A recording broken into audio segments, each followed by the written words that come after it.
So Saurabh has given you my introduction, so I'll just jump straight to what I've been up to over the past 10 years.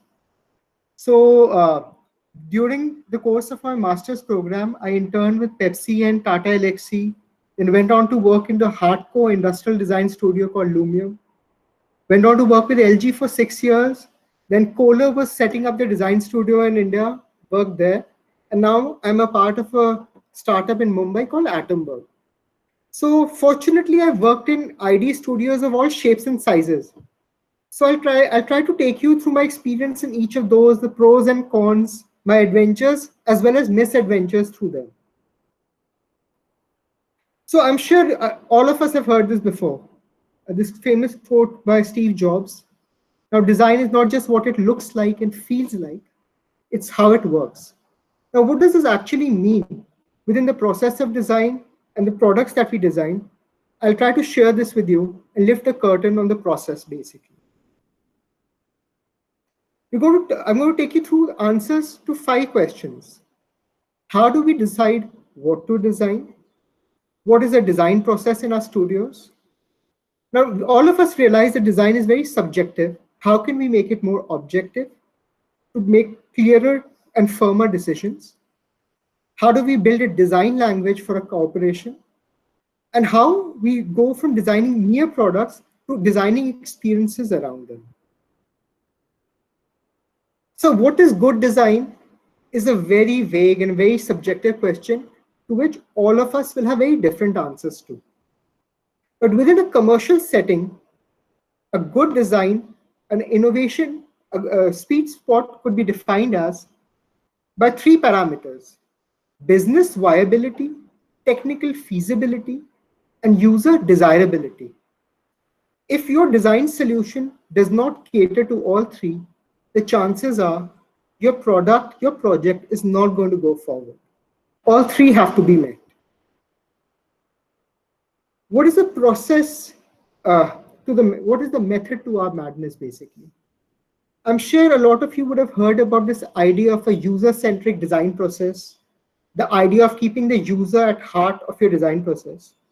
There are 5 key steps, basically.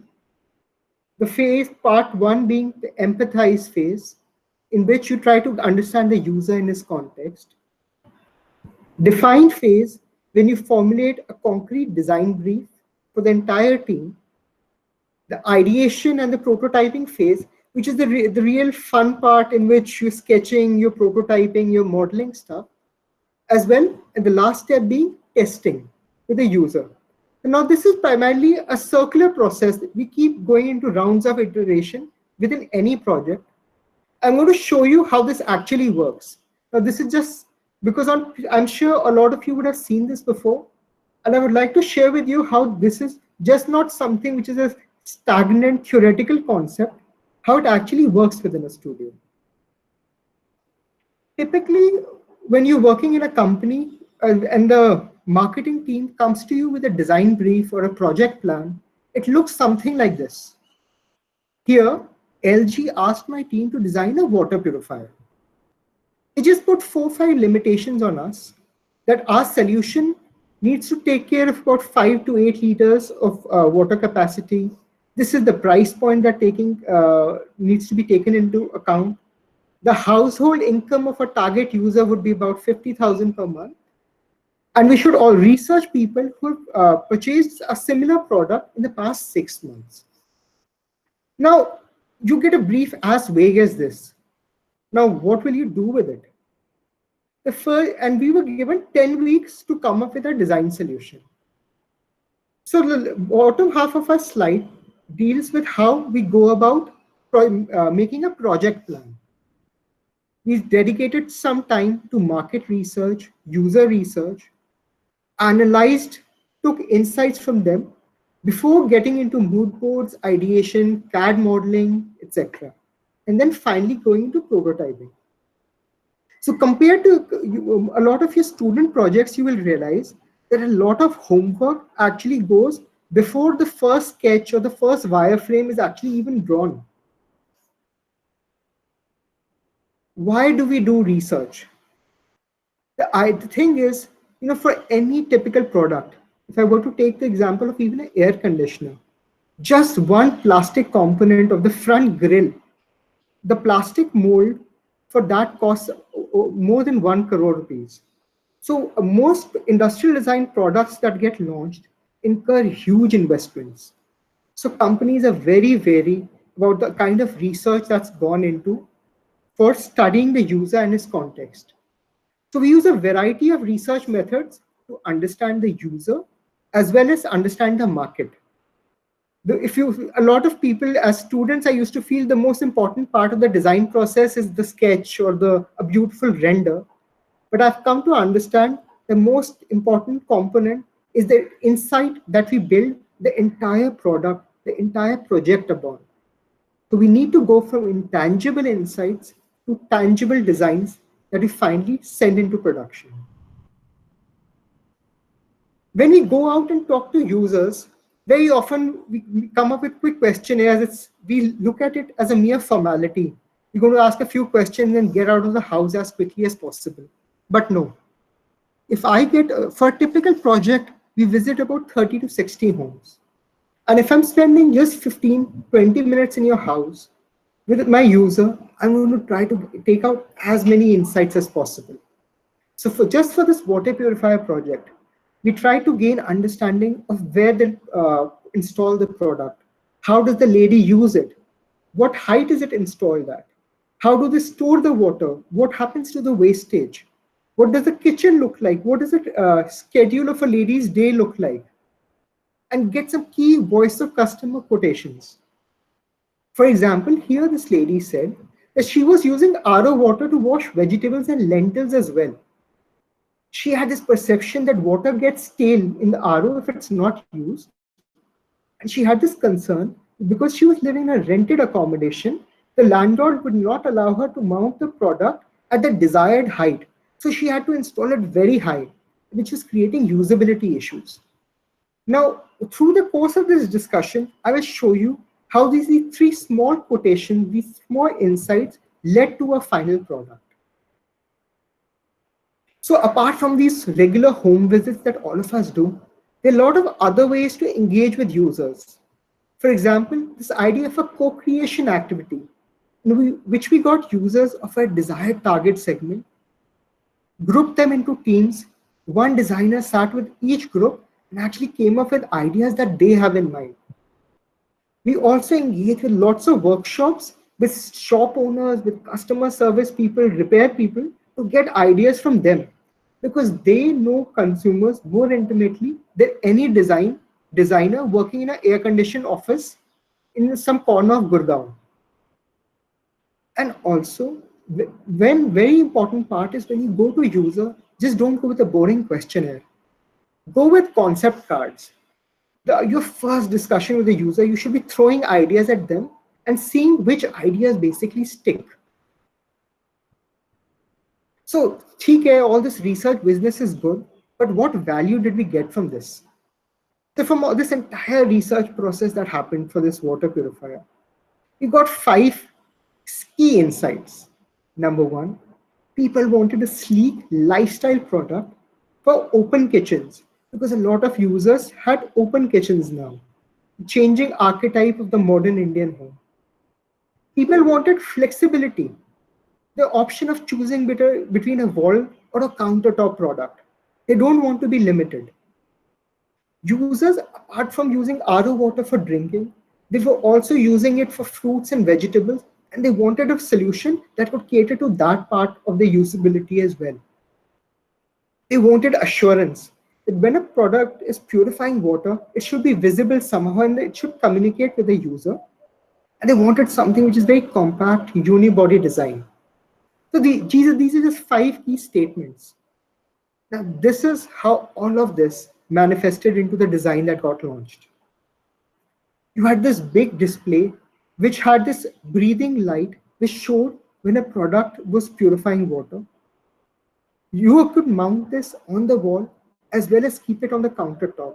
We made sure that the height of the spout was such that even if you keep it on a countertop, you could fill a 1-liter bottle. It had a secondary faucet with which you could clean fruits and vegetables.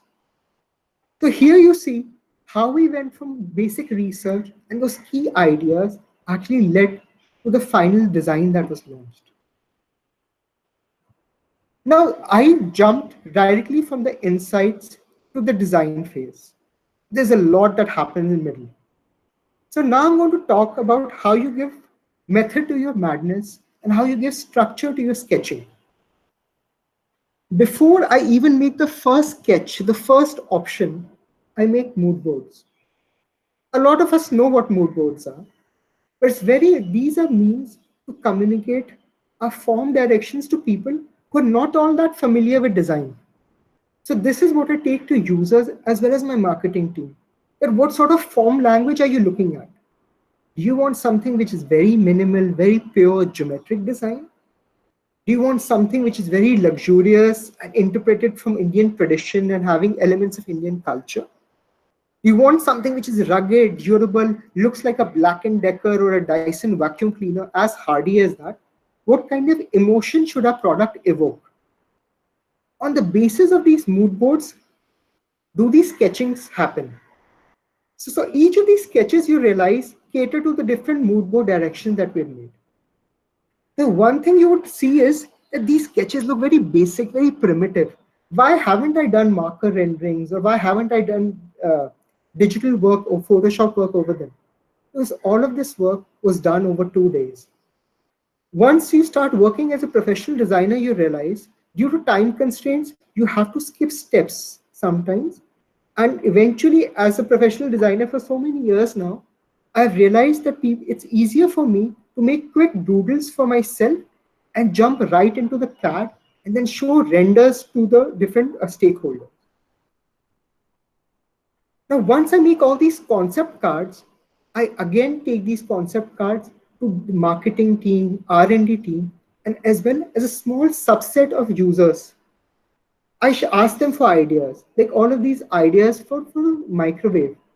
So LG had asked my team to make a microwave which was really innovative and different. And what we realized was the entire research was people did not want something, a new feature or a new gimmick in the product. What they really wanted was a more intuitive interface. The quicker you make these sketches and you make these concept cards, the closer you'll get to your final solution. Do not waste time making beautiful renders, sexy sketches, and taking up so much time that you don't have enough time to have this discourse with your users. As students, very often we have the luxury of approximating what an underlay look like. But once you start working on industry products, this is what we are given. These are the constraints that come into place. The motor housing, the different areas that have to be allocated for the electronics, the PCB parts, which parts cannot be changed. So as industrial designers, over the years, you start working and expressing your creativity within a lot of constraints. Now, which 3D softwares should we use? Typically, these 3D softwares are the most popular in the market right now. But I would always recommend that the bottom three parametric softwares, SolidWorks, UG, or Creo, you should know at least one of those. And the reason for that is engineers very often use these three softwares. The above two are not all that popular amongst engineers.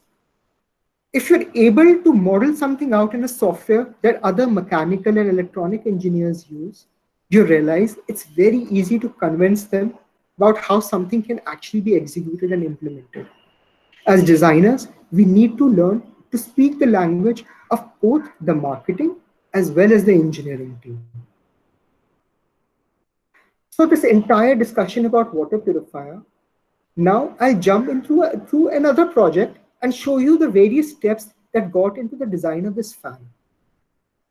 Now, when you're working in a professional studio, you'll realize no product happens alone. Now, when we talk about famous industrial designers, you'll think of people like Ross Lovegrove, Philip Stark, Jonathan Ive. But the fact is, they work in these large teams.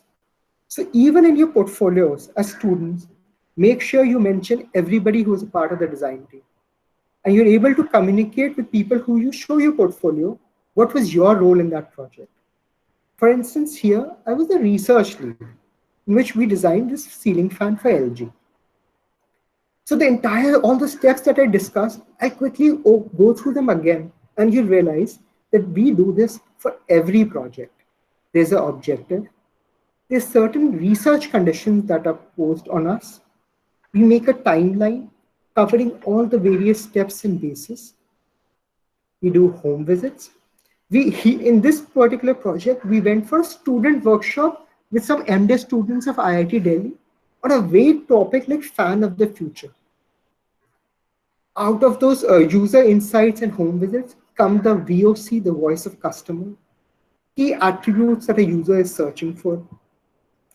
We benchmark our product in comparison to products which are launched in the market. We talk to shop owners. And again, even for this project, we come down to the same old key insights. Here, the key insights were people wanted a product which looked as fast as an F1 car. But this sounds like a very vague statement, but this is exactly what a shop owner told us. That users want a product that looked nothing like what existed in the market. Because for LG, the fan that we were designing was at least 4 times more expensive than a nearest competitor at that point. And once we played with a very small insight in this project. Somebody told us that जो एक ceiling fan होता है, it does not give a lot of the most efficient airflow directly below the fan. It was a very small insight which we built upon. And this is the final design that was launched. It had this idea of dual blades. You have these regular blades and you have these 3 inner blades that give you focused cooling below the center of the fan. At the center of the fan hub, there's this detachable modular hub in which you can create multiple SKUs. Today, when we launched this fan, LG had this idea for ultrasonic speakers to drive away mosquitoes. Tomorrow, this hub could be replaced with an LED panel or an aroma diffuser. So what we try to do in the industry is we try to make products that are upgradable and that multiple SKUs and multiple variants can be come out from the same mold. This helps us save a lot of money going forward. The thing is, one thing that we need to get over as a designer is these regular tropes of what the responsibilities of a designer look like. One thing you're going to find when you go into the industry is people feel the designer is a stylist. He's something to make things, he's there to just make things look good. As the role of a designer is to actually be able to convince them that our role is far beyond that.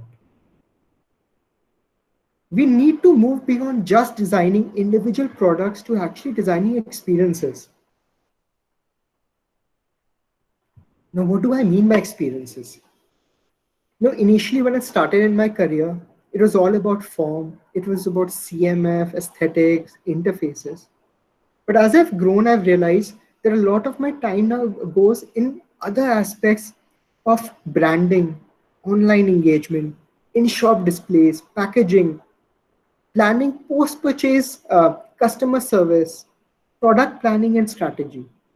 So what you need to try to do is, over the course of your career, you need to try to get into these different domains, because only then can you actually design the entire 360-degree experience around the products that you make.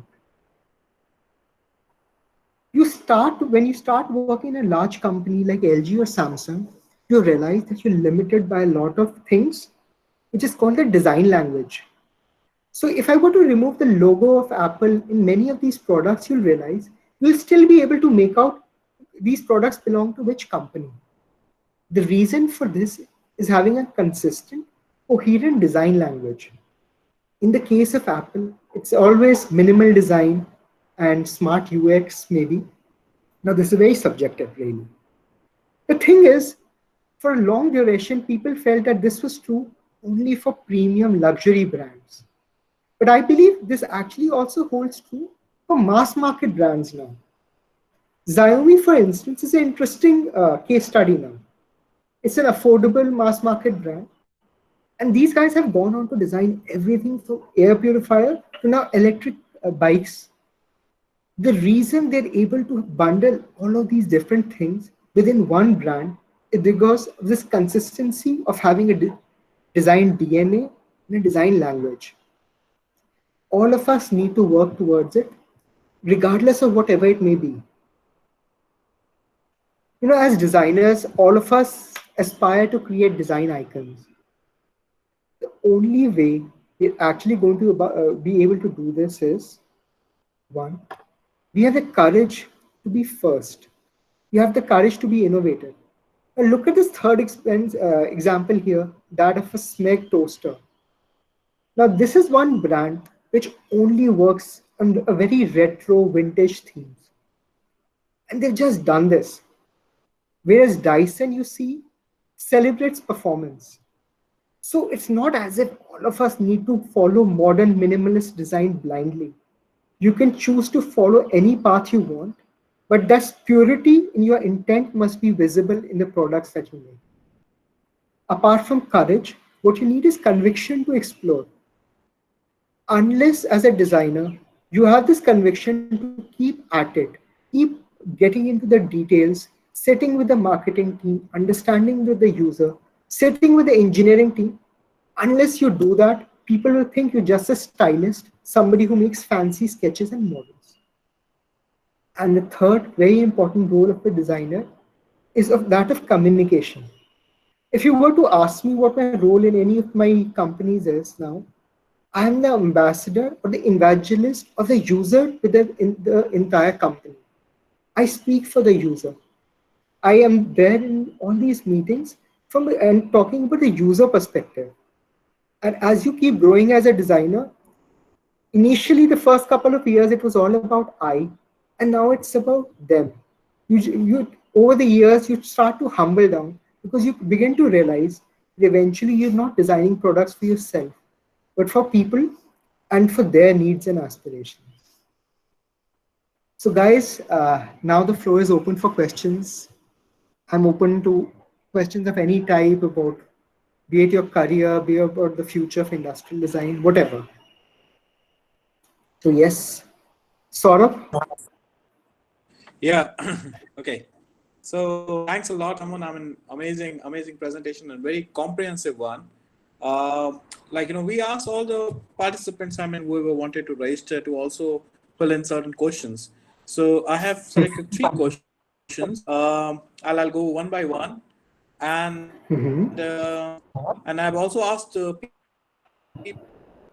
people please write the question on top of the chat box. And then, so first question that was asked by some, I mean, I have my whole Excel sheet, so all the anonymous.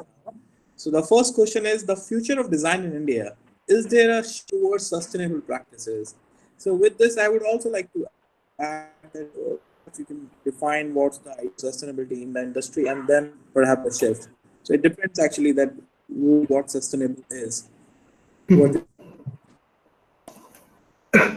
So over the past couple of years, especially if I were to say the past 3-4 years, I've seen this shift in awareness towards sustainability. The manner in which this has happened is that people have realized that they can use sustainability as a part of their marketing efforts, because users are more aware and they are likely to buy products which also make them feel good because they're doing good. I'll give some examples from some projects that I've worked on in the past. Now, Kohler, for instance, designs these very luxurious premium ceramic products, sanitary ware products. In typical products, a wash basin, for instance, 30% of the products that go into the oven end up in the waste bin because of cracks that develop during the heating process. Typically, what used to happen with all this burnt clay and ceramic was they used to just dump it, crush it, and throw it in these waste areas. Now they have realized that what if we were to create this idea of a waste lab? So as a part of the design team, what we started doing was from this crushed, burnt ceramic, we started making floor tiles. and small lifestyle products like vases that we could recreate stuff from. Now you could ask me this question, ki Aman, this is you creating stuff from waste, but you really aren't understanding or working on the fundamental issue of why we are making products from burnt clay or burnt ceramic in the first place. So that is what is missing in our sustainable practices at the moment. We are trying to address the waste rather than trying to address the kind of materials and technologies with which we make products in the first place. Now, I'll give an example of some products of my architecture days. We were designing this LEED rated platinum building in early 2008, 7, 8. To get the specified design LEED rating, we needed to make products from sustainable woods.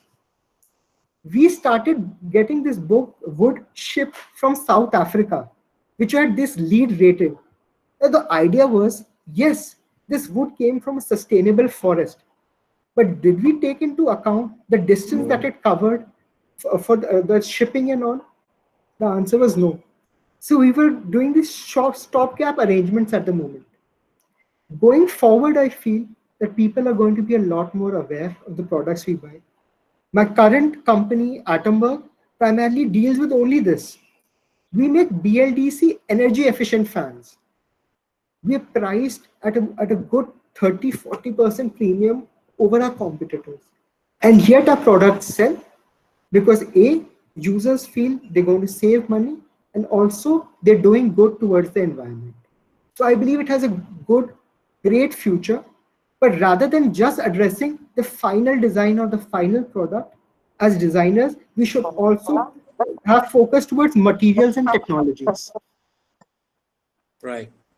So Aman, we'll take, thanks for this question. We'll take one more. There are two more questions. First, we take the question from the live audience here.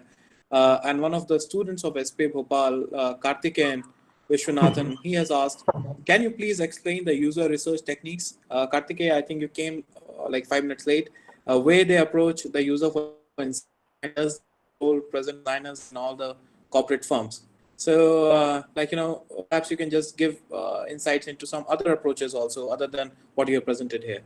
Sure thing. So, all these various research methods out there can actually be divided into two types. The first being generative research method, in which you're generating new ideas and insights. And the second being evaluative research methods, that once your concept cards or your designs are ready and you want to go to users. So we use a mixed bag of research methods depending on A, the amount of time we have, the kind of target audience we're dealing with, and third, the amount of money and resource we're willing to spend on research. So depending on these, we pick a bunch of research methods for the user research part as well as the market research part. So this is how we actually go about it. Now, design research as a discipline has really evolved over time. When I passed out from in about 2010 now, there was no really a dedicated role. A designer, this was just an additional responsibility for us designers. But this has really grown to be a very important part, an important member of the design team, or somebody who is actually doing the legwork, traveling, talking to the user, and actually just coming back with lots of ideas and insights which designers can build upon. Yes. I think partly you have given an answer for question by Shikha. She has asked actually, how do you find industry research and academic research different? Your suggestions, how we can elevate the design studios in this regard. I mean, design studios, I believe she's asking the design persuasion of design in the design schools. So the question. One of the challenges that we face while working on research in the market is they have to be very oriented towards a final solution. If I've spent 2 months doing a pan-India research and I come back to my boss and say, dude, I have nothing, or there's nothing really that can be actually built upon this insight, and I'm going to get crazed looks. Ki, what were you doing out there? In academia, very often, it's good enough to have an answer. Not to have an answer can also be an option. But within the market, you have to come back with something which you can build a product upon, which is one of the challenges that I've faced. One thing that we need to make design students understand, as well as a lot of our older designers, is this idea of people feel research is boring, and they feel that the only fun part is the design, the sketching, and the modeling part. Only when we are able to understand that this is a very important, significant part of the entire design process, and all of this legwork and research actually helps us defend our designs. Because the biggest challenge you're going to face when you go out in the market is, I've worked on projects with these so-called Lala companies. You go to a Lalaji and you're trying to convince him why your design looks good. And he has these very loud Greco-Roman tastes. And he's traveled to Venice and Italy. You say, wo design pasand hai, and he'll pick up magazines and tell you what he likes. The only way you can convince people like that, you'll be able to convince engineers and get them on board, is when you have objective proof of that your designs is liked by your target user. That is what helps you justify your designs and also take them forward. Right, Aman. So we have one more question, like, three more questions. So I'm asking question asked by her. She has asked actually two questions.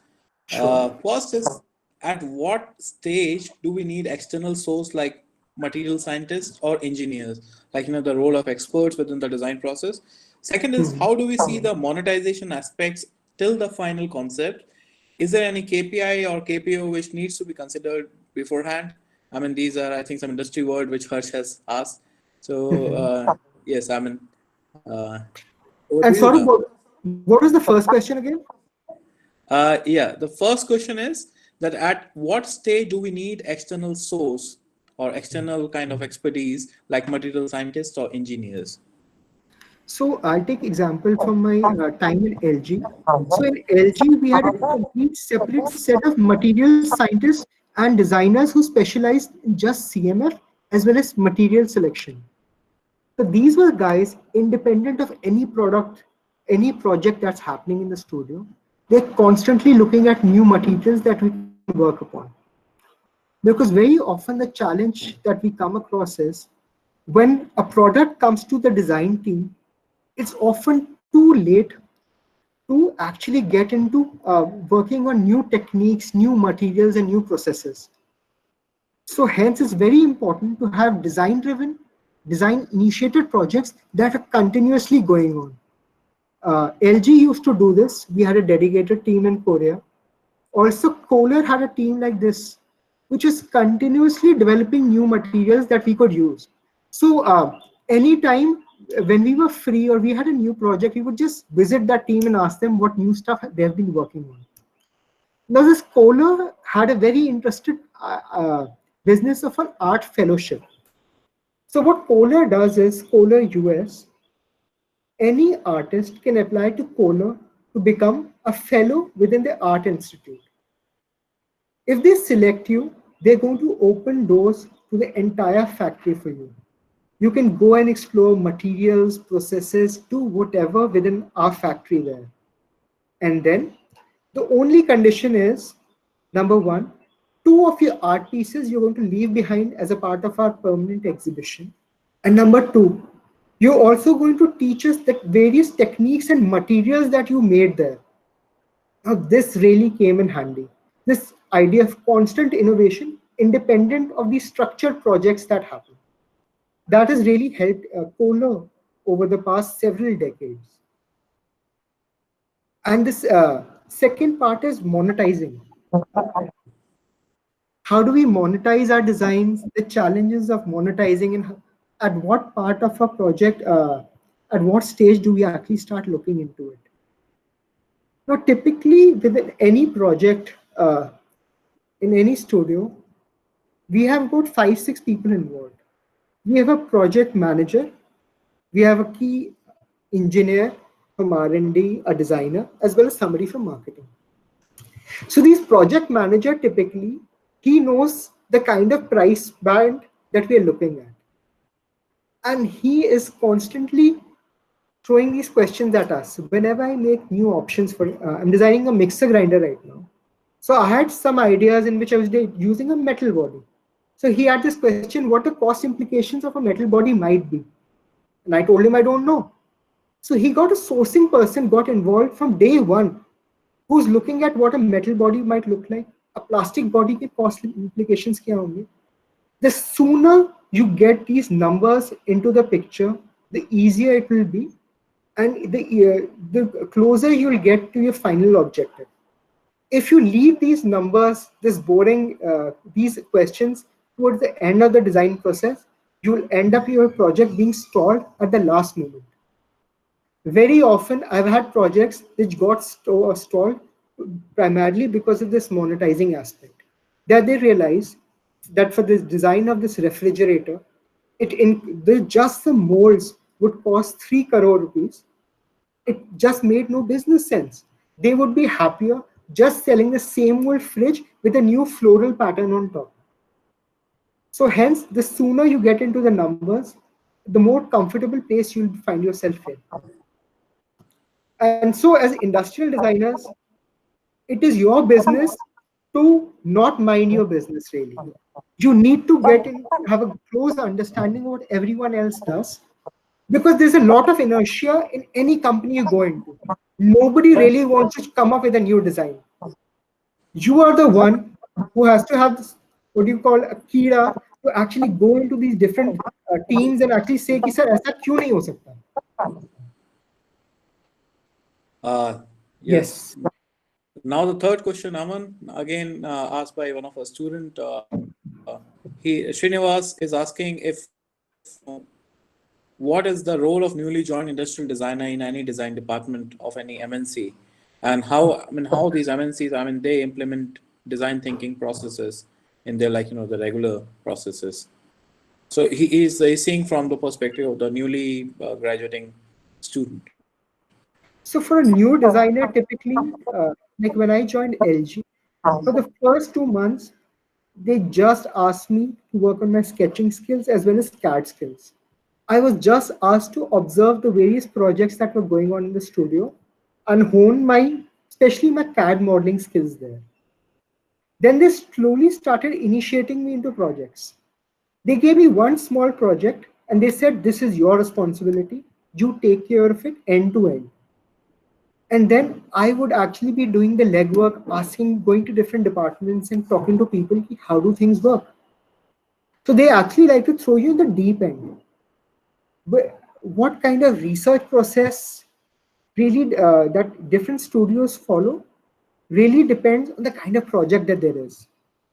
For example, in the 2 projects that I showed today, the ceiling fan and the water purifier, these are like hero projects. One such project comes in a studio every year. But apart from this, you have at least 5-6 projects which will just be design of a refrigerator handle, design of a new microwave door, projects which are as boring, as specific as that. Now, those projects do not have that much scope for exploration, for following these user-centric design processes.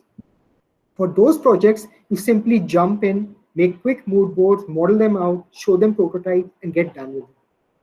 So as a designer, as a young designer entering the studio, the first quality that you need to imbibe in yourself is patience. Good projects come by maybe once a year, and they take 1.5 years of development. This water purifier was developed over 2 years. The ceiling fan took 1.5 years. So a lot of young designers often lose patience because they feel, yeah, मैंने तो model बना दिया था, आगे गया क्यों नहीं?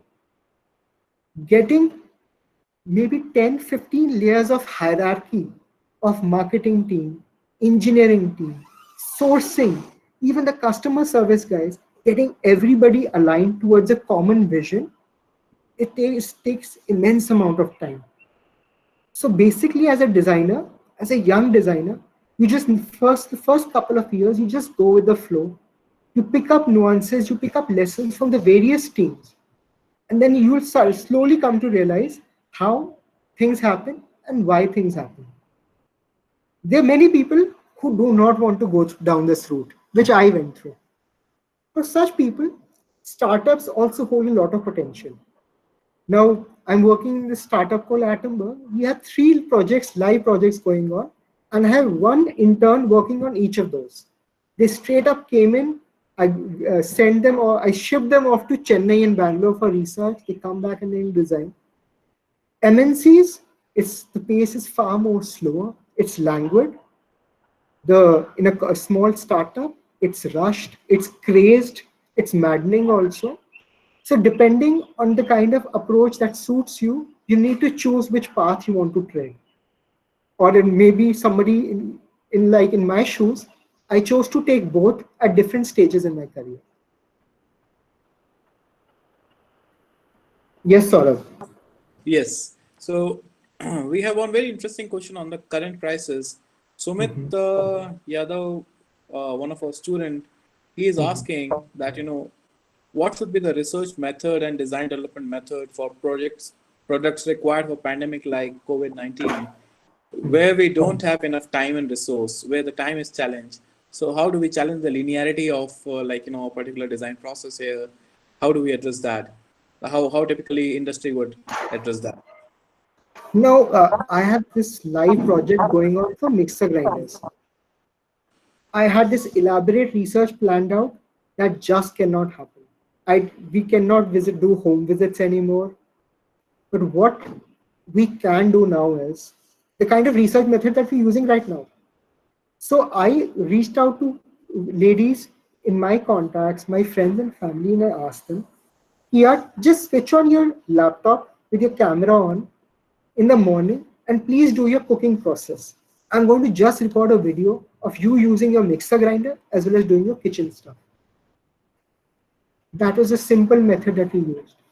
Then, when somebody is using a mixer grinder, I asked them to be talking to me on the phone while they're doing it and telling me exactly what they're doing. What are the issues they're facing? What did they do right away? So basically, regardless of the kinds of constraints and limitations you have, this is what I call guerrilla research. You have to quickly improvise and adapt. And the thing is, do not look at research as a formality. Very often what happens is, we look at research, कि यार ये question भी पूछना है, ये भी पूछना है, and even though we know the answer to it already, and we realize that this question is a waste of time, just don't go there. Don't go or inundate your users with useless questions. Only ask questions which are relevant. For instance, the question I ask is, I'm designing a mixer grinder. Which knob do you like? So I'll ask them, send me a picture of all the knobs in your house. Washing machine ho gaya, microwave ho gaya, toaster ho gaya, whatever. And tell me which is the kind of size, texture. Just send me a picture of that. Simple things like that. Right. Don't look at research or design, any part of the design process as a formality. Yeah, Aman. So actually, I think he was also asking that how do we design, not just how do we design during the crisis, but also how do we design for the crisis? I mean, to address the crisis. Bilkul. Especially when we have such a time constraint that we need result now. I mean, the deadline was yesterday, so it's just like that. So I'll answer this question 2 ways. The first is designing for this pandemic and the impact it's having on the projects that we're working on in the industry. Now, some key things that are going to happen as a result of this pandemic is people right now are far more concerned about their health, hygiene, sanitation, social distancing are big keywords which are going to have impacts on users for a long time to come. So for example, any product that you're coming in, if you can have products which have self-healing properties, if you're designing a door handle, for instance, you make it out of brass so that any microbes or bacteria on it automatically die after a while. So does this approach or address the pandemic directly? Maybe no.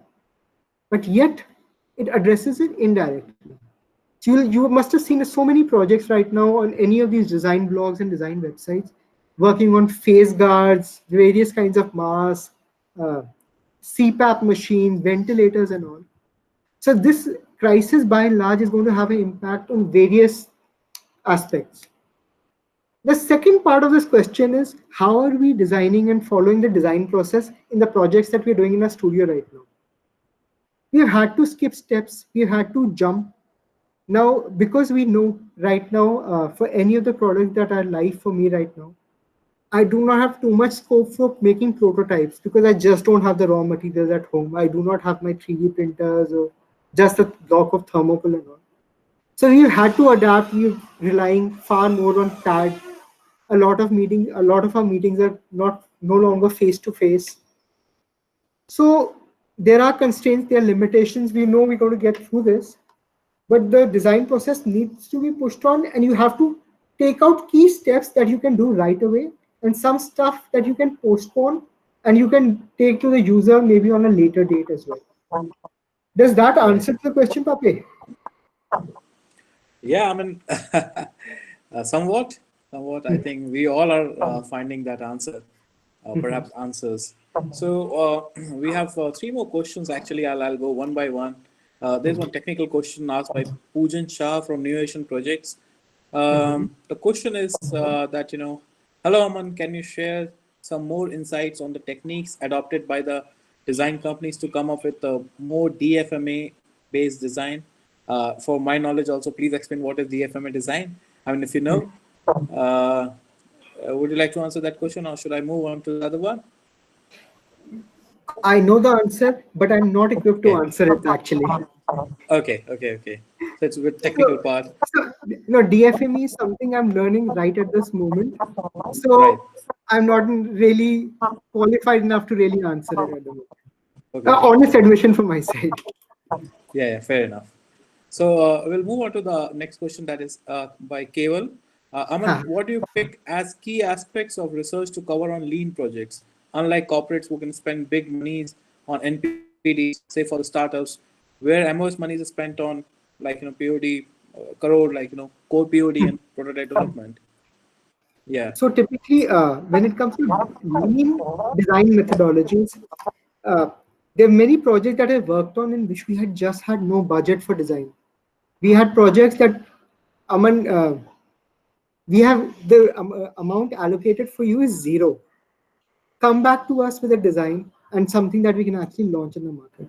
So there are lots of steps we end up skipping. For instance, when it comes to the research side of things, rather than recruiting people, getting marketing agencies, research agencies on board, I simply reach out to friends and family.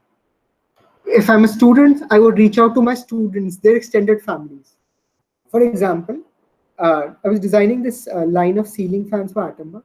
We simply reached out to our dealers, our service people, and asked them to come back to us with at least 3 family members each. So we were able to skip on all that research budget that there was. When it came to design, if we don't have time, very often I start making quick doodles, straight up jump into CAD modeling and prototyping there. Depending on the size and scope of the examples that I've shown you in my presentation today are actually a best case scenario or an ideal scenario. I have maybe 4 or 5 such examples from a 10-year long career. For a lot of the other projects that I've worked on, it's just quick sketches, ideation, and send into production. Very often I work on projects in which I'm given a product and I'm saying, just make it look better or make it look nicer. And you just have to learn to play with those limitations. So through the course of your career, you're going to come up with lots of projects which are exactly like that, which make you actually question, why did I become a designer in the first place? इसमें 2-4 part ही तो change करने हैं. But so you learn to get good, bad, and ugly projects, and you realize that these small, dirty projects also make a bulk of the meat of your portfolio. Right, Aman. So now we move on to the other question by Srinivas.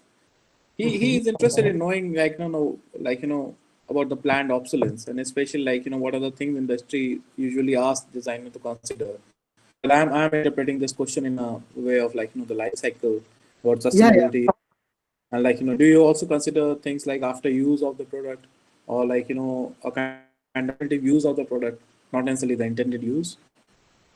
Actually, planned obsolescence is a big issue within industrial design, and I've not seen too many companies do anything about it. Apart from lip service, or just have these marketing gimmicks in which you have things like bring in your old phone and we're going to give you a discount on your new product. But there are very few companies, consumer appliance companies, who are actually working on it. You do have companies. I've seen Adidas, Nike worked on making shoes out of plastics they've taken from oceans, waste plastics like that. But by and large, planned obsolescence, when it comes, we really don't, unfortunately, pay as much attention that we should be paying to it right now. So it's really something that should be taken care of, but not at the moment. No. Right. Right. So, yes. So there are two more questions. One by Kalpesh Bhavsar, one of my students. He wants to know that, what's the difference between the, like, which I think you have partly answered, like, in a big firm and a startup, and also while working on the project, how the responsibilities are distributed within the team. Uh, or I would also like to know, like, what is the typical composition of a design team? Like how many engineers, how many industrial designers, or do you also employ communication designer within that to address things like product semantics? Sure. Uh, so I'll answer the second part of the question first. On a typical design studio, like in LG, we were, if you 15 people, we had about 7 or 8 industrial designers. Then we had 4 communication designers. We had a UX designer on board for some time. We would get interns. We had people from NIFT who were fashion accessory designers as well. So we often try to keep it a very mixed bag, people from various different backgrounds. So even if I'm hiring industrial designers, 2 ID people, I try to make sure that one of the ID person has a background in engineering, whereas the second one might just have a background in architecture. So even though both of them are qualified industrial designers, but the way they'll approach the problem or a project is very different. So we try to keep a mixed bag. And the way we divide responsibilities is, like for in the ceiling fan project, there was somebody who was responsible for the ID part, somebody who was responsible for the research part. Even though the responsibilities of the different steps of the design process are divided, yet the entire teams work on the project together. So even though I might not be responsible for the final design, but I will be doing the sketching and 3D modeling as well. The buck might stop at somebody else for that part of the design process, but everybody is strung along for the entire process. And how the difference between a startup and a corporate design studio. In a corporate design studio, there's some key limitation that you're going to live with. LG has a certain design language. For instance, we had these very clear instructions within LG. You're not going to use the color blue in any of your product. Simply because blue is a Samsung brand color. So can you imagine, regardless of what consumer appliance, what mobile phone you were designing, you're just going to use blue. Also, you had very strict instructions of what the design should look like. For an air conditioner I was designing, I was told that the front of this AC should have this wave-like element. We don't care how you implement it, but it must be there. So you work with a lot of limitations. So entering into a studio like Samsung or LG, you'll be all excited that you're going to make the next big Samsung the new Note phone. But when you get in there, you learn the kind of limitations and constraints that there. Right. Also, when you're working with the India studios of all these global companies, you'll realize very often you do not get an opportunity to work on the flagship series. So if you're working in Samsung India, you will not be working on maybe the S series or the Note series. You'll be working on the J series, which is a mid-level phone. Right. So it's quite a humbling experience because you realize many of your designs, you'll make a very beautiful design, and a designer in Korea is going to look you in the eye and tell you that this design is a very good design, but it's too good for this project. We're going to keep this aside and use it on a different project some other day. Right. So you very often come across this in a large corporation. But Right. within a startup, you can afford to be a lot older and wild because you have to define the design language yourself. So we'll take just one last question by Shikha. She she was my ex-colleague, and now she teaches at NID Bhopal. She's asking that how the aspect of value engineering. At what stage value engineering comes of design? Can you throw some light on that? No, yeah. The thing about typically when we make a product, we try to make sure that value engineering is integrated from right at the beginning. Nato, very often what's happened in my experience and projects I've worked so far is the first product that's launched is often over-designed and over-engineered. The first water purifier that was made, it had at least 1.5 kg more plastic in the entire body in the structure than it was required. Because many of these corporations, each step that the project goes through, everybody is designing it to save their asses really. So we end up over-designing and over-killing a product in every sense. So over time, we've come to realize that we need to look at products. We need to actually strip down a product to its very basics and realize what we really need and what we really don't. So what you're going to realize is a lot of products that I've made in successful variants, they get lighter, they get simpler, more minimal in every sense of the process, both from a design standpoint as well as engineering standpoint. And I'll tell you a very interesting story of what happens in these large corporations. So LG is making this big AC, and they're going to have tons of screws in it and lots of plastic parts. And you'll go to engineering, it's like, sir, ये सब हो क्या रहा है, इतने की जरूरत है? And the answer you're going to get is this, कि सर हर साल ना हमें वैल्यू इंजीनियरिंग से ये ऑब्जेक्टिव है इस प्रोडक्ट का कॉस्ट 5 रुपए कम करना है. तो मैं पहला प्रोडक्ट बनाऊंगा 100 रुपए महंगा कि अगले 5-6 साल तक इस प्रोडक्ट पे 5-5 रुपए करके एक-एक स्क्रू एक-एक प्लास्टिक पार्ट कम या हल्का कर सकूं. So this is the kind of challenges that happen on a regular basis in any company. Right. Maybe now all of us can just open our cameras and just say bye-bye to Aman.